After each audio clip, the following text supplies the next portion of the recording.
दोस्तों इस वीडियो में बात करेंगे SSC MTS post job profile की। एसएससी एमटीएस पोस्ट से संबंधित आप लोगों को इस वीडियो में ए टू जेड जानकारी देंगे। सबसे पहला क्वेश्चन यह रहता है कि एमटीएस का पोस्ट क्या है और इस जॉब में काम क्या करना पड़ता है, वेतन कितना है, ड्यूटी, प्रमोशन, वर्कलोड, सैलरी। एक और क्वेश्चन रहता है कि आप इस जॉब को करने के बाद आगे एग्जाम यानी सीजीएल की तैयारी कर सकते हैं या नहीं। तो चलिए ए टू जेड जानकारी देख लीजिए। सबसे पहला क्वेश्चन यह है कि एमटीएस का पोस्ट क्या है। तो एमटीएस का जो फुल फॉर्म होता है मल्टीटास्किंग स्टाफ। मल्टी मीन्स हो गया एक से अधिक, टास्किंग यानी कार्य करने वाले स्टाफ कर्मचारी। तो एक से अधिक कार्य करने वाले कर्मचारी को यहाँ पर एमटीएस कहा जाता है। और इसमें ऐसा नहीं है कि सिर्फ आपको एक ही काम करना है, एक से अधिक काम करना है। काम क्या करना है इसके बारे में आगे आप लोगों को बताएंगे। और यह जो है ग्रुप सी के अंतर्गत जॉब है, ग्रुप डी का जॉब नहीं है, ग्रुप सी का पोस्ट है, नॉन टेक्निकल है, केंद्र सरकार की वैकेंसी है। केंद्र सरकार के अंतर्गत जितने भी मंत्रालय है, ऑफिस है, इसमें आपको जॉब मिलेगा। केंद्र सरकार का यह जॉब है। सैलरी भी आपको केंद्र सरकार के अकॉर्डिंग ही इसमें दी जाएगी। जैसे बात करें कहाँ पर इसमें आपको जॉब मिलेगा, तो केंद्र सरकार के अंतर्गत जो भी ऑफिस है, जैसे हो गया इनकम टैक्स ऑफिस, सीबीआई, इन सभी ऑफिस में इसमें आपको जॉब मिलेगा। अब चलिए यहाँ पर योग्यता के बारे में देख लीजिए, इसको लेकर भी डाउट रहता है। तो अभी जो 2021 में वैकेंसी आई है, इसमें जो मांगा जा रहा है 1 जनवरी 2021 तक 10th पास होना चाहिए। 10th को लेकर एक और डाउट रहता है कि 10th में मार्क्स कितना मांगा जा रहा है। तो इसमें मार्क्स नहीं, सिर्फ पास होना चाहिए। अगर आपको ग्रेस मार्क्स भी मिला और पास है, आप सेकेंड थर्ड डिवीजन से भी पास है, तो इस फॉर्म को भर सकते हैं। सिर्फ 10th पास होना चाहिए 1 जनवरी 2021 तक। अब चलिए उम्र के बारे में देख लीजिए। एज जो लिमिट है, एज जो मांगा जा रहा है 1 जनवरी 2021 तक, न्यूनतम जो उम्र होना चाहिए 1 जनवरी 2021 तक, न्यूनतम उम्र 18 वर्ष होना चाहिए। अधिकतम उम्र की बात करें जनरल कैटेगरी के लिए है 27 वर्ष, ओबीसी में 3 साल का छूट है यानी 30 साल हो गया, एससी एसटी के लिए 5 साल का छूट है तो 32 साल तक अगर एज है 1 जनवरी 2021 तक, तो आप इस फॉर्म को भर सकते हैं। और आप विज्ञापन में देखिएगा तो एज ग्रुप दिया हुआ, एक है 1825, एक दूसरा है 1827। यह इसलिए दिया हुआ है, एसएससी एमटीएस में 2019 से जो वैकेंसी दिया जा रहा है, इसमें एज ग्रुप करके वैकेंसी रहता है। 1825 में अधिक वैकेंसी रहता है और 1827 में कम वैकेंसी रहता है। अगर आपका एज यहाँ पर 25 से अधिक रहेगा तब आप 1827 के कैटेगरी के अंतर्गत आ जाइएगा। और इसमें वैकेंसी कम है इसलिए इसका कट ऑफ अधिक जाता है और कोई यहाँ पर दिक्कत नहीं है। जनरल की बात करें तो अधिकतम उम्र 27 वर्ष हो गया, ओबीसी में 30 वर्ष, एससी एसटी में 32 वर्ष और न्यूनतम उम्र 18 वर्ष होना चाहिए 1 जनवरी 2021 तक। अब बात करते हैं सिलेक्शन प्रोसेस की। सिलेक्शन प्रोसेस के बारे में देख लीजिए और इसको अच्छे तरीके से समझ लीजिए। दूसरे एग्जाम के कंपेयर में एमटीएस एग्जाम बहुत ही आसान है, क्योंकि इसमें फिजिकल भी नहीं है और ना ही टाइपिंग टेस्ट है, इसलिए दूसरे एग्जाम के कंपेयर में यह बहुत ही आसान है। इसमें आपको 2 एग्जाम देना है। पहला पेपर फर्स्ट है, ऑनलाइन एग्जाम होगा, इसके बाद पेपर सेकेंड है, डिस्क्रिप्टिव एग्जाम होगा। दोनों एग्जाम देना है। मेरिट लिस्ट जो बनता है पेपर फर्स्ट में मार्क्स के अनुसार, पेपर फर्स्ट में आप अच्छा मार्क्स लाइए और सिलेक्शन लीजिए। चलिए पेपर फर्स्ट के बारे में समझ लीजिए। पेपर फर्स्ट जो है ऑनलाइन एग्जाम यानी सीबीटी होगा, कंप्यूटर बेस्ड टेस्ट होगा। इसमें टोटल 100 क्वेश्चन पूछा जाएगा। प्रत्येक क्वेश्चन रहता है 1 अंक का, यानी टोटल 100 अंकों की परीक्षा होगी। इसके लिए जो आपको समय दिया जाएगा 90 मिनट का, 1.5 घंटे का समय मिलेगा। दूसरे एग्जाम के कंपेयर में इसमें समय अधिक है। सीएचएसएल एवं सीजीएल एग्जाम में 60 मिनट का ही समय दिया जाता है और इसमें 90 मिनट का समय है। तो एग्जाम में आपको समय का कमी नहीं होगा, पर्याप्त समय है बिल्कुल, और आप सभी क्वेश्चन को बना सकते हैं। ऐसा नहीं है कि समय के कारण से कोई क्वेश्चन छूटेगा।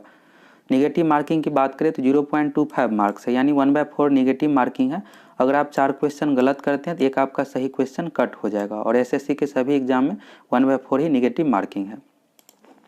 पेपर फर्स्ट के बारे में यहाँ से क्लियर हो गया होगा। अब चलिए किस विषय से कितना क्वेश्चन पूछा जाता है यह देख लीजिए। मैथ से 25 क्वेश्चन पूछा जाएगा। एमटीएस एग्जाम में मैथ में एडवांस मैथ से क्वेश्चन नहीं पूछा जाता। एडवांस मैथ मीन्स हो गया यहाँ पर त्रिकोणमिति, ज्यामिति, इन सभी टॉपिक से क्वेश्चन नहीं पूछा जाएगा। मैथ में बहुत ज़्यादा टफ लेवल का क्वेश्चन नहीं पूछा जाता है। रीजनिंग से 25 क्वेश्चन पूछा जाएगा। इसके बाद है यहाँ पर जीए, जनरल अवेयरनेस, तो इसमें हो गया जीके हो गया, साइंस हो गया और करेंट अफेयर से मिलाकर टोटल 25 क्वेश्चन पूछा जाएगा। करेंट अफेयर से भी कुछ क्वेश्चन रहता है और साइंस से भी कुछ क्वेश्चन रहेगा। और बाकी जीके में 4 सब्जेक्ट हो गया, हिस्ट्री, पॉलिटी, ज्योग्राफी, इकोनॉमिक्स। इसके बाद है इंग्लिश, तो इंग्लिश से 25 क्वेश्चन पूछा जाता है और इंग्लिश एमटीएस एग्जाम में बहुत ही नॉर्मल रहता है। अगर आप इंग्लिश मीडियम से है तो 25 में से 20 क्वेश्चन तक आप बना सकते हैं, और अगर आप तैयारी कर लेते हैं तो 20 क्वेश्चन तक बना लीजिएगा। अगर आप हिंदी मीडियम से भी है तो भी इंग्लिश बहुत ही नॉर्मल पूछा जाता है। मैथ ठीक ठाक रहता है, रीजनिंग भी ठीक ठाक। और जनरल अवेयरनेस यानी जीके की बात करें तो अब एसएससी एग्जाम में थोड़ा सा टफ लेवल का जीके पूछने लगा है, तो इसलिए थोड़ा सा जीके में आपको तैयारी करना पड़ेगा। बाकी चारों सब्जेक्ट की कंपेयर करें तो इंग्लिश बहुत ही आसान रहता है। अब चलिए पेपर सेकेंड के बारे में देख लीजिए। पेपर सेकेंड जो है ऑफलाइन है, यानी कॉपी पर यह एग्जाम होगा, पेन से आपको लिखना है। डिस्क्रिप्टिव एग्जाम यानी वर्णनात्मक लेखन है, इसमें ऐसे हो गया, निबंध, लेटर, ये लिखना होगा। 6 क्वेश्चन दिया हुआ रहता है, 6 में आप अपने अकॉर्डिंग कोई भी एक लिख सकते हैं। एग्जाम में 6 क्वेश्चन रहेगा, जिसमें से कोई एक ही आपको लिखना है और इसके लिए आपको 30 मिनट यानी आधे घंटे का समय दिया जाएगा। 50 मार्क्स का है और यह सिर्फ क्वालिफाई है, मेरिट लिस्ट में इसका मार्क्स नहीं जोड़ा जाएगा। जनरल से अगर आप आते हैं तो 40% हो गया, 50 का 40 हो गया 20 अंक, यानी 50 में से आपको 20 अंक लाना है। अगर आप SC ST EWS OBC से आते हैं तो आपको रिजर्व कैटेगरी के लिए 35% यानी 17.5 मार्क्स आपको 50 में से लाना है। मेरिट लिस्ट में डिस्क्रिप्टिव का मार्क्स नहीं जोड़ा जाएगा, इसलिए आपको डिस्क्रिप्टिव के लिए बहुत ज़्यादा टेंशन लेने की ज़रूरत नहीं है। 50 में से 25 मार्क्स आसानी से आ जाता है, आप इसमें फेल नहीं करिएगा। लेकिन थोड़ा बहुत आपको, जब इसका पेपर फर्स्ट हो जाएगा तो पेपर सेकंड से पहले आप तैयारी कर लीजिएगा। बिना तैयारी का दीजिएगा तो फेल आप हो सकते हैं इसमें। अगर आपको लेटर लिखने का फॉर्मेट सही तरीके से नहीं पता है तो फिर आप एग्ज़ाम में अच्छा नहीं बना लिख पाइएगा और आप फेल हो सकते हैं, तो इसलिए तैयारी कर लीजिएगा। तो यहाँ से पेपर फर्स्ट और पेपर सेकंड के बारे में आप लोगों को क्लियर हो गया होगा। अब चलिए मेरिट लिस्ट की बात करते हैं। तो मेरिट लिस्ट जो है पेपर फर्स्ट में मार्क्स के अनुसार तैयार किया जाता है। पेपर सेकंड का मार्क्स यानी डिस्क्रिप्टिव का मार्क्स नहीं जोड़ा जाएगा और पेपर फर्स्ट में टोटल जो है 100 क्वेश्चन पूछा जाएगा। प्रत्येक क्वेश्चन है 1 अंक का, यानी टोटल 100 मार्क्स हो गया और यह नॉर्मलाइज्ड मार्क्स के अनुसार आपका मेरिट लिस्ट तैयार किया जाएगा। एग्जाम जो है 1 जुलाई से लेकर 20 जुलाई तक और प्रत्येक दिन 3 शिफ्ट में होगा, यानी 50 से 60 शिफ्ट में एग्जाम होगा। तो सभी शिफ्ट का यहाँ पर नॉर्मलाइज्ड मार्क जो रहेगा उस अकॉर्डिंग आपका मेरिट लिस्ट तैयार किया जाएगा। अब यहाँ पर एक और डाउट होगा आप लोगों का कि इसमें कितना पर मेरिट बनता है। अगर आप 80 क्वेश्चन सही बना लेते हैं तो आपका सिलेक्शन हो जाएगा, क्योंकि नॉर्मलाइज्ड मार्क रहता है तो 4 से 5 मार्क्स कम से कम आपका बढ़ेगा ही, 85-86 तक जा सकता है। और इतना अगर मार्क्स आ जाता है तो कोई ना कोई आपको स्टेट मिल ही जाएगा। और इसमें जो कट ऑफ रहता है स्टेट वाइज रहता है। फॉर्म भरते इसमें आपको सभी स्टेट अपने प्रीफरेंस में दे देना है। अगर आप बिहार में जॉब करना चाहते हैं तो फर्स्ट नंबर पर बिहार दीजिएगा, उत्तर प्रदेश, दिल्ली, इस तरह से, लेकिन सभी स्टेट प्रेफरेंस में जरूर दे दीजिएगा। आपका जो जिस अकॉर्डिंग आपका मार्क्स आएगा उस अकॉर्डिंग आपका स्टेट मिलेगा। जैसे बिहार उत्तर प्रदेश का कट ऑफ है रहता है, अगर मान लीजिए आप 90 मार्क्स ला लेते हैं तो आपको बिहार ही मिल जाएगा। अगर 90 मार्क्स नहीं आता, 80 मार्क्स आया तो दूसरे स्टेट का, जैसे महाराष्ट्र हो गया, साउथ में जो भी स्टेट है जैसे आंध्र प्रदेश हो गया, कर्नाटक, तमिलनाडु, इन सभी राज्यों का कट ऑफ कम रहता है, तो कोई ना कोई राज्य आपको मिल ही जाएगा। तो फॉर्म भरते समय प्रेफरेंस में सभी स्टेट जरूर दे दीजिएगा। अब यहाँ पर देखिए तैयारी के लिए क्या आपकी रणनीति होनी चाहिए। तो 25 क्वेश्चन है मैथ से और 25 क्वेश्चन है रीजनिंग से। मैथ और रीजनिंग बहुत टफ लेवल का इसमें नहीं पूछा जाता। अगर आप अच्छे तैयारी किए हुए हैं मैथ रीजनिंग का तो आप इसमें से 25 में से 25 क्वेश्चन दोनों सब्जेक्ट में बना सकते हैं। 50 क्वेश्चन हुआ और मान लीजिए कि दोनों सब्जेक्ट में यहाँ पर मैथ में भी एक क्वेश्चन गलत हो गया और रीजनिंग में भी एक क्वेश्चन गलत हो गया, क्योंकि आप 50 में 50 बनाइएगा तो 1-2 क्वेश्चन गलत हो ही जाता है। फिर भी आपका यहाँ पर नेगेटिव काटने के बाद 47.5 मार्क्स हो गया। अगर आप इंग्लिश मीडियम से है तो इंग्लिश 20 तक बना सकते हैं। अगर आप हिंदी मीडियम से और तैयारी कर लेते हैं तो 15 से 18 तक आप इंग्लिश बना ही लीजिएगा। इंग्लिश का हो गया यहाँ पर 15 से 18 तक, कम से कम आप 15 बना सकते हैं और यहाँ पर 18 तक तैयारी करने पर। और जीके जो है 15 से 17 क्वेश्चन तक आप बना ही सकते हैं। तो इस तरह से यहाँ पर आप देखिएगा कि लगभग 80 के अप्रॉक्स हो जाता है क्वेश्चन, और इतना क्वेश्चन आप बना लेते हैं 80 के अप्रॉक्स तो आपका सिलेक्शन हो जाएगा। और जो मेरिट लिस्ट तैयार किया जाएगा नॉर्मलाइज्ड मार्क के अकॉर्डिंग, इसमें 4 से 5 नंबर आपका बढ़ भी सकता है और कुछ स्टूडेंट का 10 मार्क्स तक भी बढ़ जाता है। अब बात करते हैं इस जॉब में काम क्या करना पड़ता है। तो इसमें जो आपको जॉब मिलेगा सभी राज्यों एवं केंद्र शासित प्रदेश में, केंद्र शासित प्रदेश दिल्ली चंडीगढ़ हो गया, ज़्यादातर जो सीट रहता है दिल्ली में ही, क्योंकि जितने भी केंद्र सरकार की ऑफिस है सभी का मुख्यालय जनरली दिल्ली ही है। और जो बाकी सीट रहता है महानगर, जैसे दिल्ली हो गया, कोलकाता हो गया, मुंबई, इन सभी जगह पर ज़्यादातर वैकेंसी रहता है और वहीं पर आपको ड्यूटी मिलेगा। और कट ऑफ जिस अकॉर्डिंग आप पार करते हैं और अपना प्रेफरेंस जिस अकॉर्डिंग देते हैं उस अकॉर्डिंग आपको यहाँ पर विभाग मिलेगा। यहाँ पर काम के बारे में देख लीजिए। तो सबसे पहला काम यहाँ पर है फोटोकॉपी। अब मान लीजिए ईमेल के माध्यम से किसी विभाग से यहाँ पर कोई भी डॉक्यूमेंट आया है और उसका प्रिंट लेना है तो फोटोकॉपी यहाँ पर आपको मशीन के माध्यम से प्रिंट डॉक्यूमेंट का निकालना पड़ेगा। और कोई भी डॉक्यूमेंट है उसको अगर भेजना है ईमेल के माध्यम से तो उसका फिर आप यहाँ पर स्कैन कीजिए। ये काम हो गया डॉक्यूमेंट का फोटोकॉपी करना। दूसरा काम है यहाँ पर ईमेल करना। ईमेल यहाँ पर चेक करना आपका मेनली काम रहेगा। यहाँ पर मान लीजिए विभाग के पास किसी व्यक्ति द्वारा ईमेल भेजा जाता है तो उसको आपको देखना रहेगा। इसके बाद यहाँ पर फैक्स, तो फैक्स यहाँ पर करना हो गया। फ़ोन, तो अगर आप मान लीजिए सरकारी ऑफिस में कहीं भी कॉल करते हैं और जो भी स्टाफ यहाँ पर फ़ोन उठाते हैं तो MTS के थ्रू ही स्टाफ रहता है जनरली, फ़ोन यहाँ पर आपका रिसीव करना रहेगा।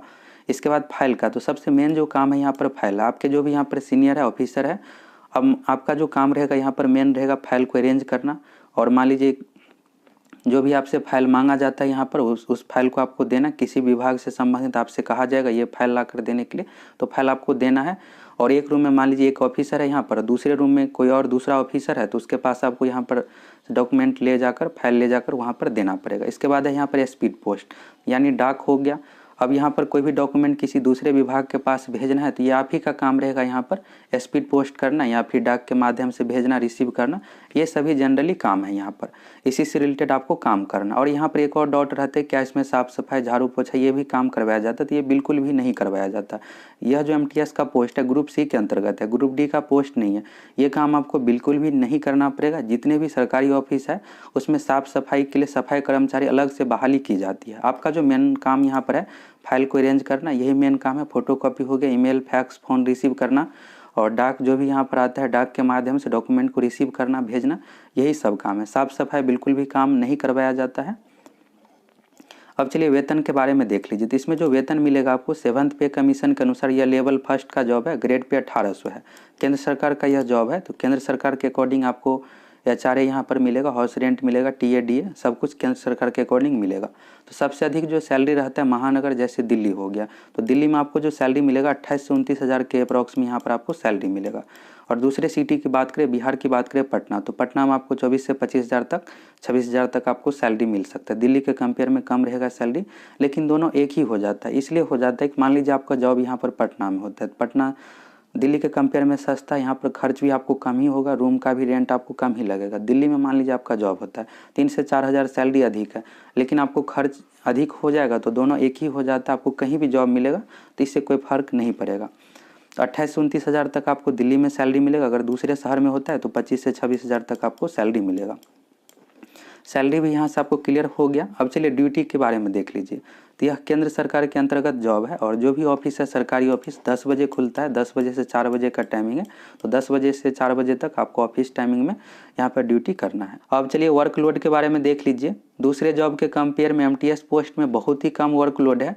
अगर आप CHSL पोस्ट LDC से कंपेयर करते हैं तो MTS पोस्ट में बहुत ही कम वर्कलोड है। रेलवे पोस्ट से भी अगर आप कंपेयर कीजिएगा तो MTS पोस्ट में ना के बराबर वर्कलोड है। कुछ ऐसे विभाग है जिसमें पब्लिक से डायरेक्ट रिलेशन नहीं है, अगर उस विभाग में आपका यहाँ पर सिलेक्शन हो जाता है तो बहुत ही कम, ना के बराबर यहाँ पर आपका प्रेशर रहेगा। अब चलिए प्रमोशन के बारे में देख लीजिए। तो इसमें डिपार्टमेंटल एग्जाम होता है, आपको एग्जाम देना है, फिर आगे के पोस्ट पर आपका सिलेक्शन होगा। अभी 2021 में वैकेंसी आई है, 2022 तक यह फाइनल होगा। 2022 में आपका यहाँ पर ज्वाइनिंग हो जाता है। तो ज्वाइनिंग के डेट से अगर 3 साल कंप्लीट हो जाएगा तो इसके बाद आप डिपार्टमेंटल एग्जाम दे सकते हैं। MTS से जो आप बनिएगा, आगे अगर आप डिपार्टमेंटल एग्जाम पास कर जाते हैं तो LDC लोअर डिवीजन क्लर्क, फिर LDC अगर आप बन जाते हैं तो फिर से आप डिपार्टमेंटल एग्जाम देकर UDC बन सकते हैं, अपर डिवीजन क्लर्क। इस तरह से आपका प्रमोशन होते रहेगा। प्रमोशन भी यहाँ से क्लियर हो गया। इसके लिए आपको डिपार्टमेंटल एग्जाम देना पड़ेगा, SSC के थ्रू ही एग्जाम लिया जाता है। एग्जाम फिर दीजिए, पास करिए, फिर आगे का आपका प्रमोशन होगा। 3 साल कंप्लीट होना चाहिए। MTS जॉब की प्लस पॉइंट की बात करें तो इस जॉब में बहुत ही कम वर्कलोड है। दूसरे जॉब के कंपेयर में LDC हो गया, रेलवे में अगर आपका किसी पोस्ट पर सिलेक्शन होता है तो उसके कंपेयर में बहुत ही यहाँ पर कम वर्कलोड है। अगर आप आगे एग्जाम की तैयारी करना चाहते हैं, यहाँ पर CGL की तैयारी करना चाहते हैं तो बिल्कुल आप कर सकते हैं, बहुत ही कम वर्कलोड रहेगा आपका। जो भी स्टूडेंट CGL की तैयारी करते हैं MTS का फॉर्म जरूर फिलअप करते हैं। तो अगर आप 10th पास है तो इस फॉर्म को फिलअप कीजिए, अच्छे तरीके से तैयारी करके आप सिलेक्शन ले सकते हैं। अगर आप चैनल पर नए हैं तो चैनल को सब्सक्राइब करके जरूर जुड़ जाइए।